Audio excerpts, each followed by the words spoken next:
Bismillahirrahmanirrahim. Assalamualaikum warahmatullahi wabarakatuh and a very good evening everyone. Welcome to our very first webinar for intercultural communication subject with me, Khairul, as the moderator. So before we begin the session, let us watch a short video clip that has been prepared by our multimedia team related to our topic today. Please enjoy the video.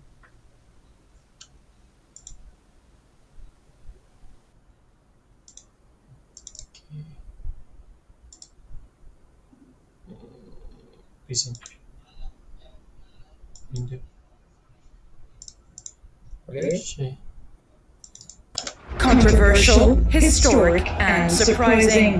These are just some of the words which can be used to describe the 2022 Qatar World Cup. The road to Doha has been plagued with human rights issues, from deaths and deportations of migrant workers to inhospitable rights for the LGBTQ community. Qatar upset Western fans even further, announcing at the last minute a total ban on the sale of alcohol in or near the stadiums. While some complained about the restrictions, many female fans say this was one of the safest World Cups they have ever been to. Yes, certainly. I don't drink, but I do feel safer. Wherever there's alcohol, people change, so we do feel safer. When they heard that they were speaking with Israelis, they immediately pulled the Palestine card, saying that there is no such thing as Israel and that Israel has human rights problems. For both the good and the bad, this World Cup can objectively be called one of the most topical World Cups in history. Controversial. Okay. So our very first topic for today is FIFA World Cup Qatar 2022 winning intercultural goal.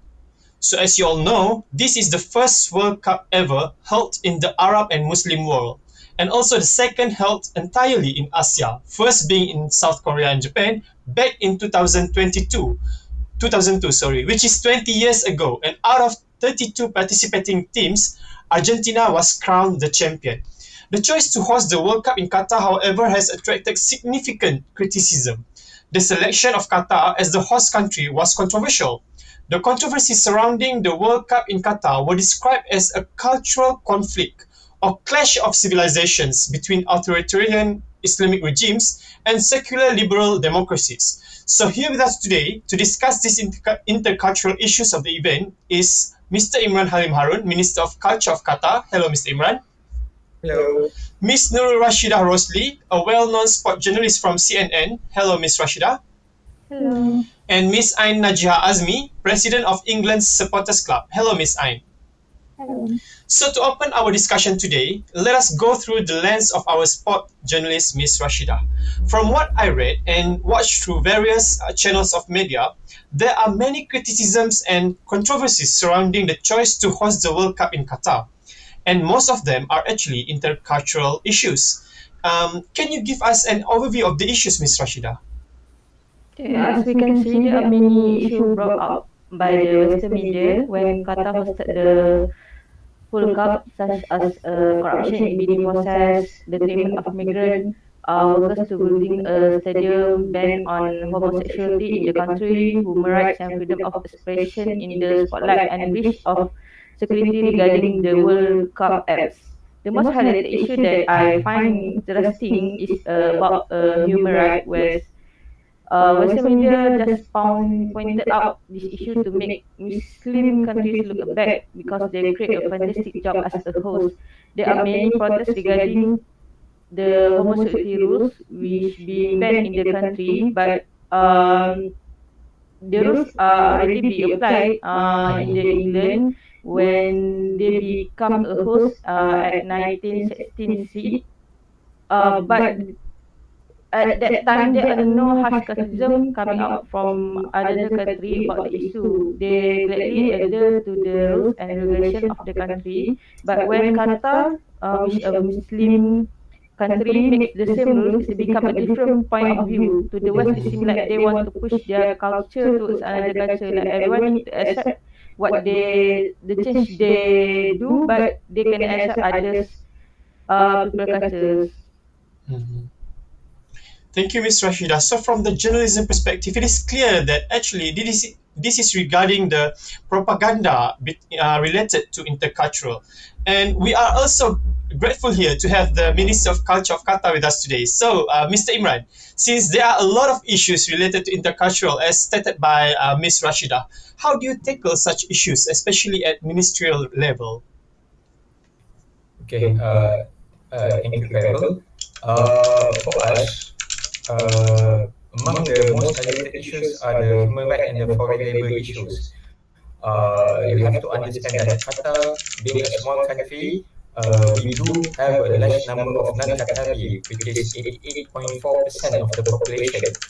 Most of them do come here for work, and we do need foreigners to help us build the infrastructures. And this is not just for the World Cup, but literally everything here. So we do have them for quite some time now. However, upon the criticism we receive about this issue, like the working condition, minimum wage, we do act upon it positively, I would say, and improve it by giving a higher minimum wage and a better working condition. For the part of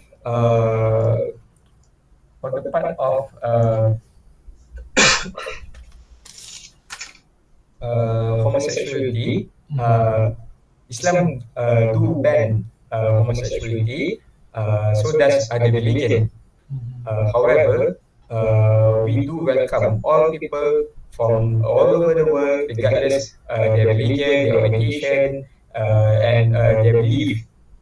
So it shouldn't be a problem for them coming to Qatar, but we do hope that they understand our culture, our value system, and do not display homosexuality symbolism like the bamboo flag and such.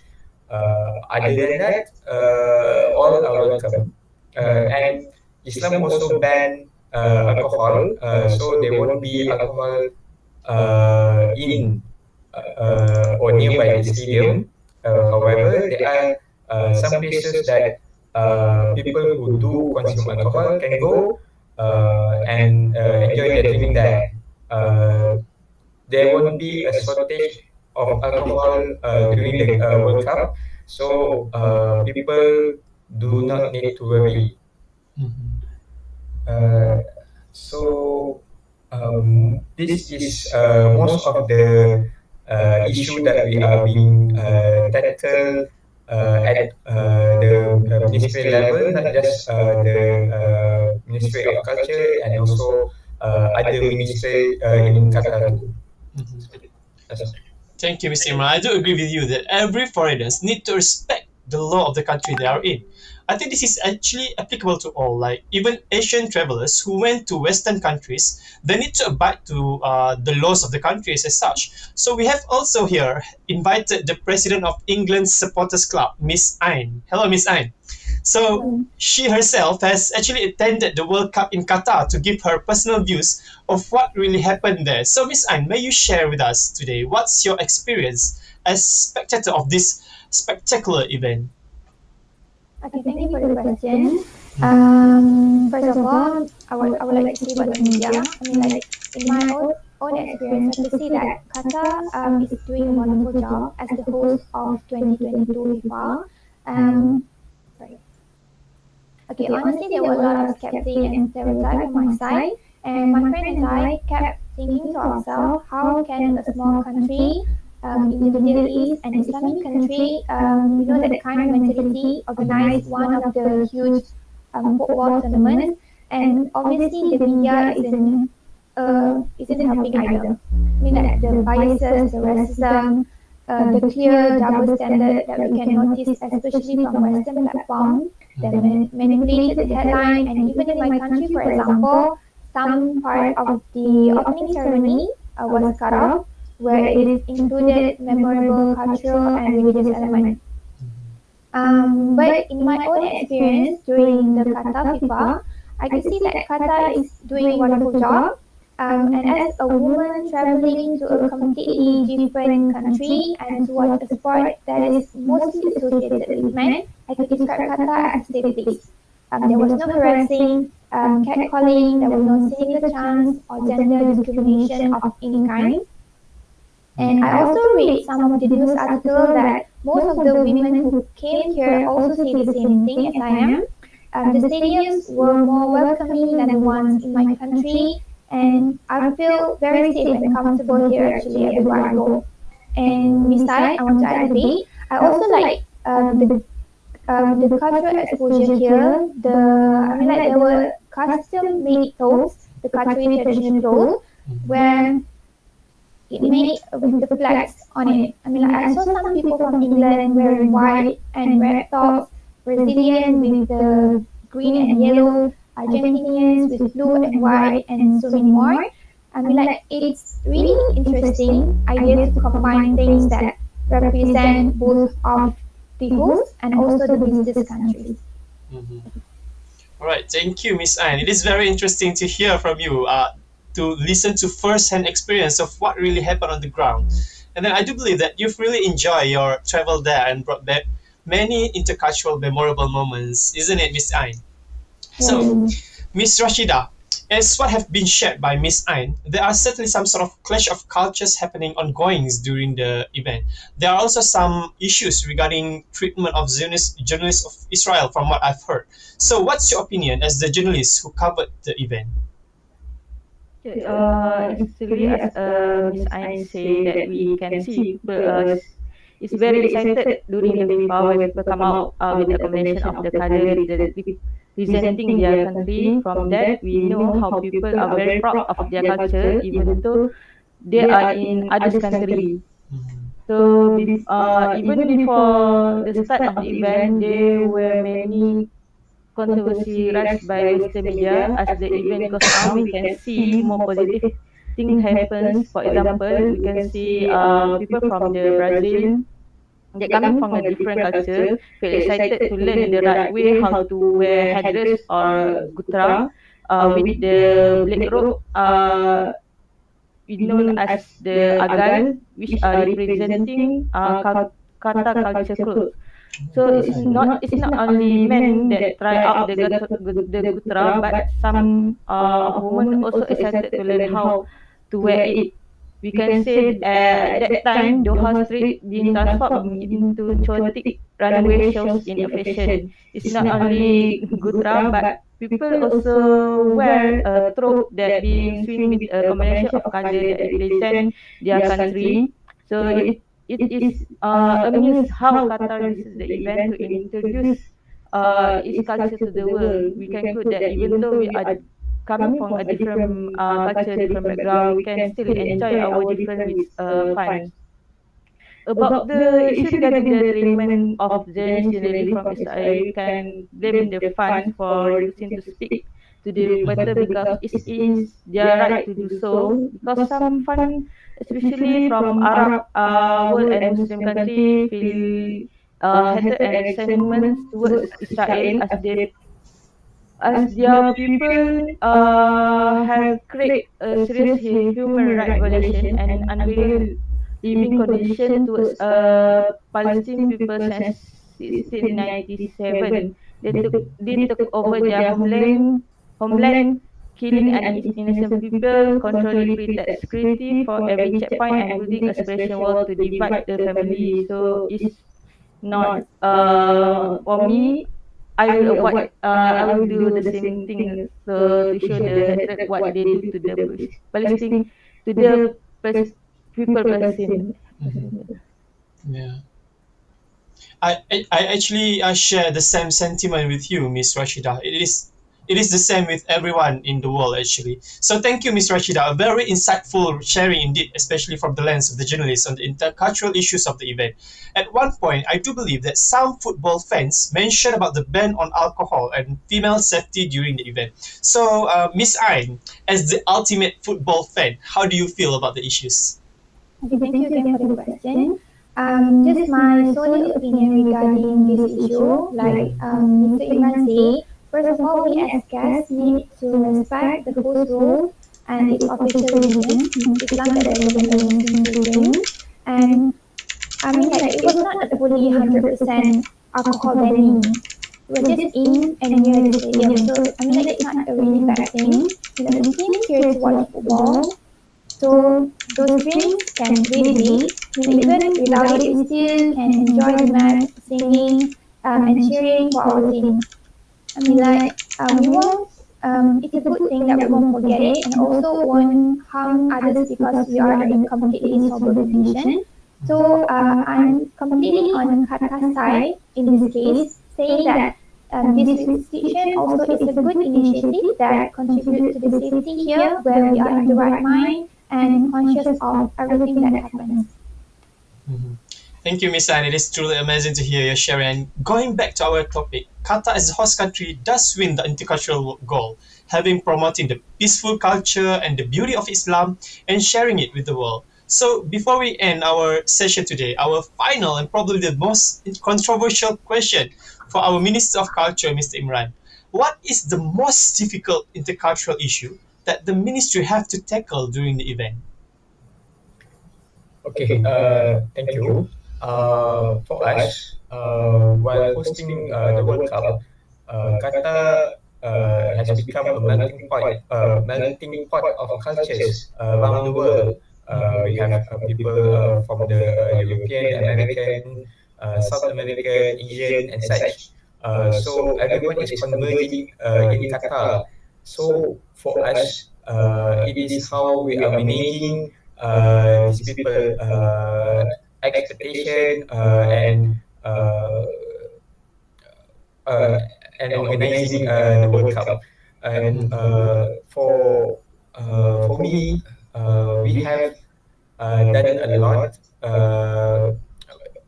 so that we can learn from each other. For the visitors coming here to understand what is Islam all about, what is our culture and values system, and for them and for us, we also learn what they need, what do they find as entertainment. We try to provide them while they stay in Qatar, and we do like to show that Islam has many sides to it. Some strict view on Islam, while others, other country do have less strict views on Islam. Like you can see during our closing ceremony, they are ladies singing, even without their headscarf. So we want to show to the whole world that Islam is not what they think about from the media. Like when they think of Islam, most of them usually scared, have a certain bad perception. So by hosting this World Cup, we also try to improve the Islamic image itself. And other than that, this World Cup is also it's such a big event that we want people to understand that we as a nation and along with our neighbors do pull together. It's not just for the glory of Qatar itself, but the whole of this region, the Arab world, and also for Muslim, basically. So thank you. Thank you, Mr. Imran. A very comprehensive answer that I believe have concluded our very first webinar session today. So thus wrapping up our whole discussion on the topic FIFA World Cup Qatar 2022 winning intercultural goal. Again, I would like to thank all three panels today for coming to our show, Mr. Imran, Ms. Rashida, and also Ms. Ain. And from me, Khairul, as the moderator, I hope all audience here would have gained eye-opening and insightful contents throughout our discussion today. Thank you.